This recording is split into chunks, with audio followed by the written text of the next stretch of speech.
ఈ పులప్స్ మనల్ని చాలా మోసం చేస్తున్నాయి మామ. నేను కాక మొన్నే చెప్పాను ఓన్‌గా 3 తీసానని. ఈ రోజు ఏంటో గాని ఒకటంటే ఒకటి కూడా తీయలేకపోయాను మామ ఏంటో గాని. ఇది మన మజిలీగూడ నుంచి వెళ్ళడంలో డే 1 అవట్లేమో మామ. ఈ పులప్స్ అనేది మనల్ని చాలా ఇబ్బంది పెట్టేస్తున్నాయి మామ. ఒక్కోసారి వస్తున్నాయి గాని ఒక్కోసారి రావట్లేదు. నేను కాక మొన్న 3 తీసానని చెప్పాను.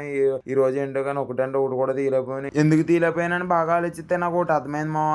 ఏంటంటే నేను ఇప్పుడు ఇంత కష్టంగా ఫీల్ అవుతున్నాను పులప్స్ తీయడానికి. అదేదో ముందు నుంచే ట్రై చేసి ఉంటే ఈ పాటికి బాగా వద్దును కదా అని ఆలోచించాను మామ.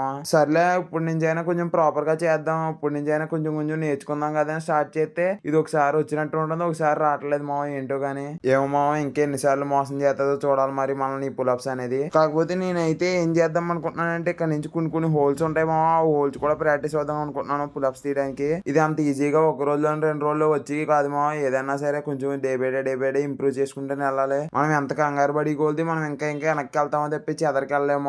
ఈ పులప్స్ అనే కాదు మామ ఏదైనా సరే మజిల్ గెయినింగ్ అన్నా ఫ్యాట్ లాస్ అన్నా సరే ఏదైనా సరే ఫాస్ట్ గా వచ్చింది ఫాస్ట్ గానే పోద్దని నాకు బాగా అర్థమైంది మామ. ఇప్పటికి ఏదైనా సరే స్లో ప్రాసెస్ లో మెల్లమెల్లగా చేసుకుని వెళ్ళింది ఇప్పటికైనా ఉంటది మామ మన దగ్గర. నేను అందుకని ఈ విషయాన్ని దృష్టిలో పెట్టుకుని జాయిగా స్లో ప్రాసెస్ లో చేద్దాం కదా అని ఫిక్స్ అయ్యాను మామ. నేనైతే మనం ఎన్ని అనుకున్నా సరే మనం అయితే స్టార్ట్ చేసాం కాబట్టి మనం అయితే వదిలేదే లేదు మామ. మనం ఎప్పుడైతే 10 పులప్స్ తీస్తామో అప్పుడు మనం ఏదో ఒకటి సాధించినట్టే ఫీల్ అవుతాను మామ నేనైతే. కానీ నేను లాస్ట్ లో ఇంకో విషయం చెప్పాలనుకుంటున్నాను మామ. ఏంటంటే ఇలా ఒక్కోసారి రాలేదు కదా ఇంకెందుకు వేస్ట్ 2 సంవత్సరాల నుంచి చేస్తున్నాం మనం 2 పులప్లు అంటే ఒక 5 పులప్లు కూడా తీయలేకపోతున్నాం. ఎందుకు ఇంకా బొక్క అని డిమోటివేట్ అవ్వకూడదు మామ. నేనైతే ఇది బాగా అబ్జర్వ్ చేశాను నేను ఇక్కడ. నేను అలా అయ్యాను కాబట్టి మీకు ఇలా అవ్వకూడదని చెప్పేసి చెప్తున్నాను మామ. నేను కూడా అలా డిమోటివేట్ అయ్యాను. ఈ రోజు నిజంగా అనిపించింది నాకు. మీరు కనుక అలా అనుకుని ఉంటే మీరు వర్కౌట్ స్టార్ట్ చేసినప్పుడు అనుకోండి మామ నాకు వచ్చినా రాకపోయినా ఏం పర్లేదని. అప్పుడే మీరు కొంచెం డిమోటివేట్ అవ్వకుండా ఉంటారు. మీరు ఇది మోటివేషన్ అనుకుంటారు ఏమనుకున్నా పర్లేదు మరి. అంతే ఈ రోజు కొంటా మరి బై మామ.